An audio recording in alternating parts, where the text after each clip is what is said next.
One of my very favorite things, fantastically gooey grilled cheese sandwich, made Nana's way.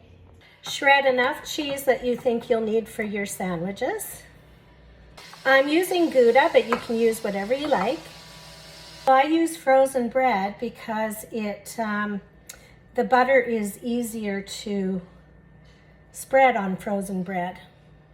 So we're going to butter one side of the bread.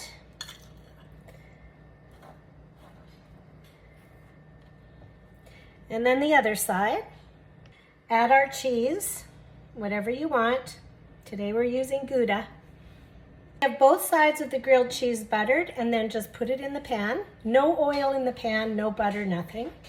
Now we're going to cover it and let it cook at extremely low heat until the cheese is melted, and then turn it up a little bit more just to brown the bread. Flip it over, do it on the other side.